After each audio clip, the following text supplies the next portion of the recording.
Terima kasih Anda masih bersama kami di Kompas Petang. 3 capres saling serang di debat ketiga tadi malam. Saya mencoba ke Mas Andi terlebih dahulu. Mas Andi, kalau kemarin dilihat ini Pak Prabowo sempat beberapa kali menyebutkan saya setuju dengan Pak Ganjar. Saya setuju dengan Pak Ganjar. Bagaimana respon Ganjar dan juga tim pemenang melihat ini? Ya, ketika itu disebut pertama ya kami kaget, kami senang. Begitu disebut yang kedua gitu, kami mulai memperhatikan data tentang pergerakan real time sentiment di media. Begitu disebut yang ketiga, kami yang di breakout room langsung rapat untuk menentukan apa sebetulnya positioning yang diinginkan 01 dan 02 ke 03. Ya, lalu ya di situ ketika breakout terjadi ya diputuskan bahwa Mas Ganjar kemudian akan memakai data-data keras ya untuk bertanya sebetulnya baik ke 01 dan 02 tentang pertahanan. Jadi ada opsi Mas Ganjar bertanya tentang keamanan, ada opsi Mas Ganjar bertanya tentang hubungan luar negeri misalnya, tapi tidak. Mas Ganjar ke Anies nanya tentang pertahanan, tentang utang. Mas Ganjar ke Pak Prabowo nanyanya juga tentang pertahanan, tentang indeks-indeks yang turun. Nah itu antara lain karena di breakout room-nya kami melihat bagaimana positioning berusaha dilakukan 01 dan 02 dan dilihat dari real time sentiment yang ada di gadget kami pada saat debat berlangsung.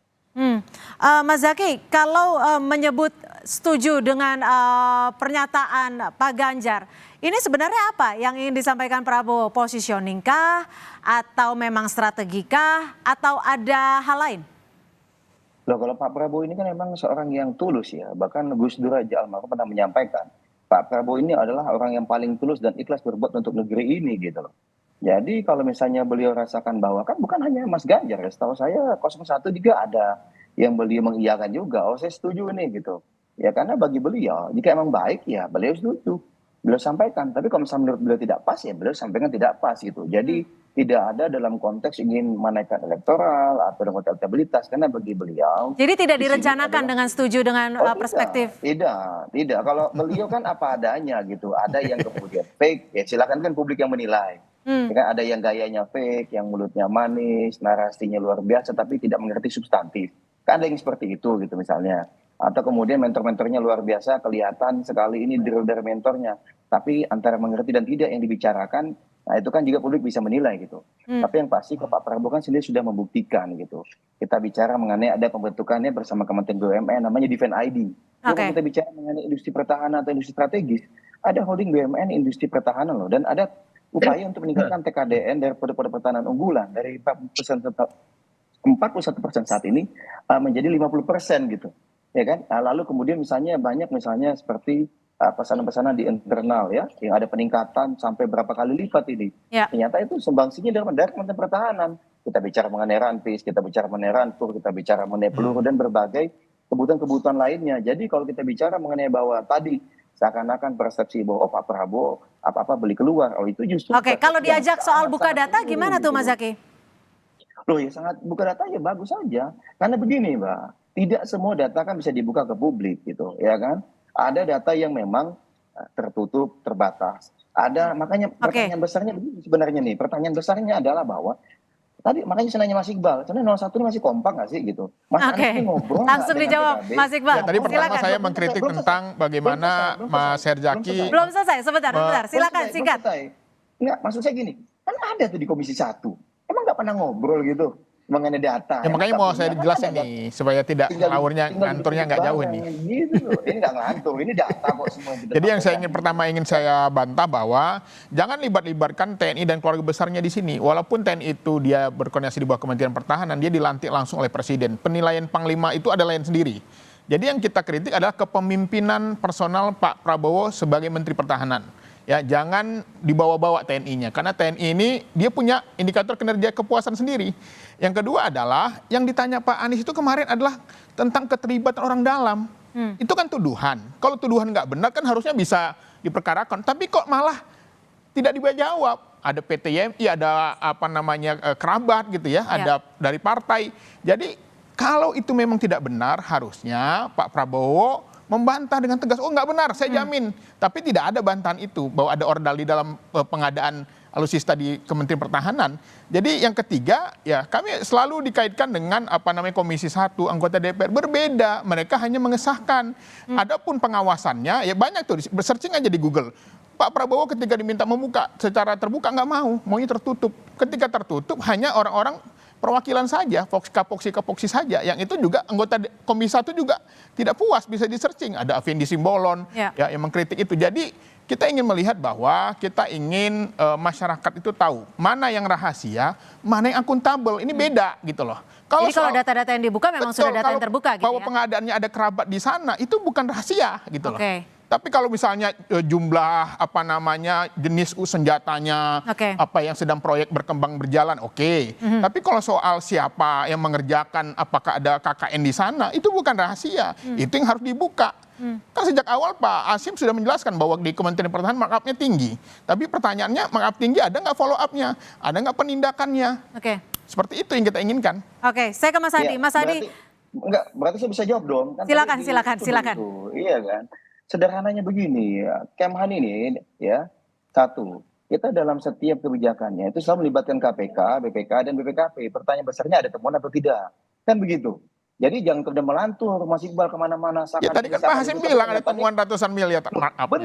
Benar. Makanya kemudian ada pengamatan yang signifikan. Bahkan Pak Prabowo pernah melaporkan 51 triliun. Ya ada perbedaan yang luar biasa menurut beliau, yang sehingga menurut beliau untuk anggaran selanjutnya ini nggak bisa ini pada saat di eranya beliau. Sudah disampaikan Pak Jokowi juga ya gitu. Nah ini banyak yang kita lakukan, tetapi itu kan kejadian yang belum terjadi. Dalam konteks ternyata beliau bisa, misalnya harga yang katanya nih, misalnya 8 triliun harganya, 8 juta dolar. Tapi ternyata karena beliau punya koneksi, punya relasi dan segala apa dengan di berbagai dunia internasional, ternyata angka itu bisa kemudian, loh ini kan setahu dia harganya tidak segitu gitu. Nah inilah yang terjadi, ada penghematan. Nah oke, itu satu hal, itu hal yang kedua.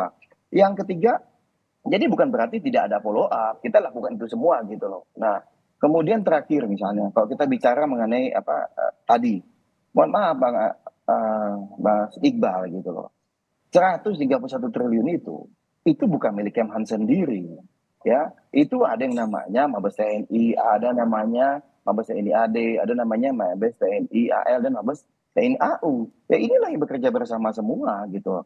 Ini sebagai satu kesatuan. Kenapa pengelolaan anggaran tidak bisa sendirian? Oh Kemhan sendirian, enggak. Memang yang dikritik itu hanya pengelolaan anggaran Kemhan sendirian.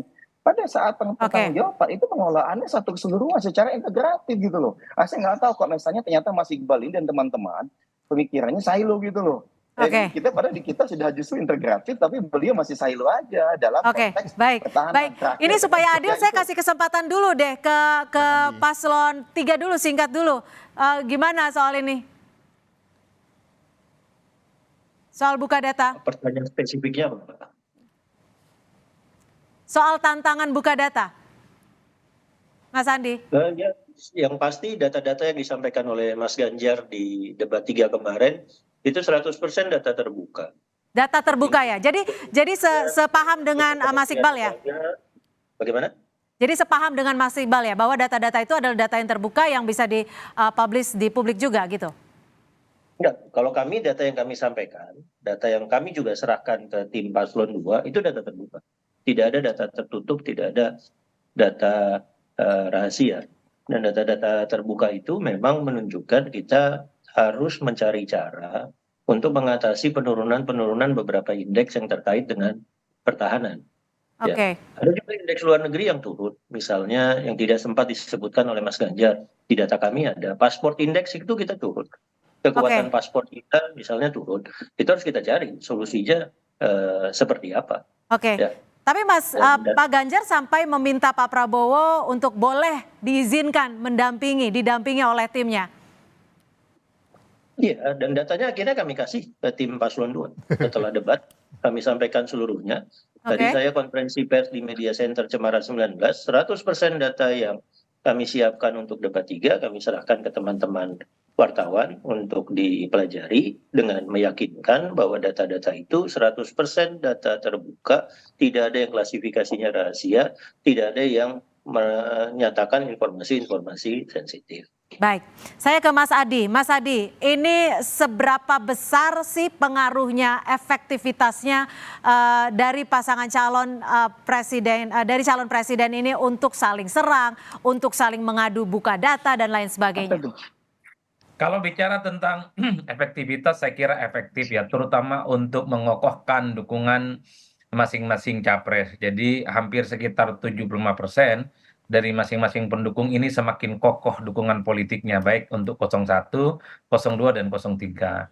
Dan biasanya efek debat itu memberikan efek kebingungan ya, terutama kepada mereka yang tidak memiliki identitas kepartaian yang kuat, adalah mereka yang kemudian tidak memiliki ikatan emosional yang cukup kuat terhadap kandidat, dan yang paling penting mereka itu adalah pemilih yang swing, yang setiap waktu misalnya mereka bisa memutuskan pilihan politiknya secara berbeda-beda. Itu efek dari debat kandidat yang saya kira memang sejak 2004 bahkan sampai 2019 ini terjadi secara signifikan. Kisarannya saya kira cukup signifikan, di kisaran angka sekitar 15% ya. Kalau kita mengacu pada hasil pemilu 2019 yang lalu, ada sekitar 5% masyarakat yang hakul yakin ingin memutuskan bahwa mereka itu akan mengubah pilihan politiknya, sekitar 5%. Ya. Jadi bagi saya memang debat itu ada efeknya, terutama terkait dengan perilaku pemilih yang akan terjadi di 2024, meski efeknya itu tidak terlampau signifikan seperti yang kita bayangkan lah. Tapi kalau betul 5% ataupun 6% bisa mengubah perilaku politik orang, ya saya kira ini signifikan. Ini Menurut kan Anda sesuai harapankah debat semalam?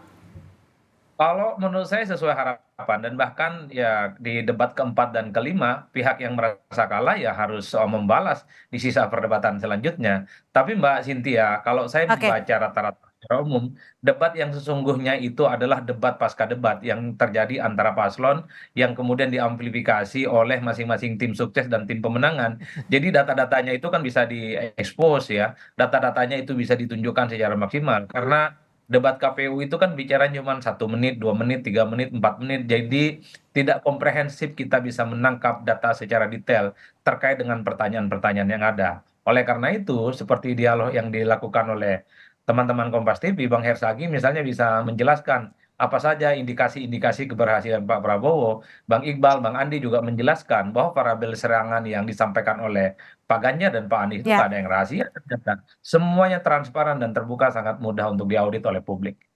Baik, terima kasih Mas Adi Prayitno, Direktur Eksekutif Parameter Politik, sudah bergabung bersama kami.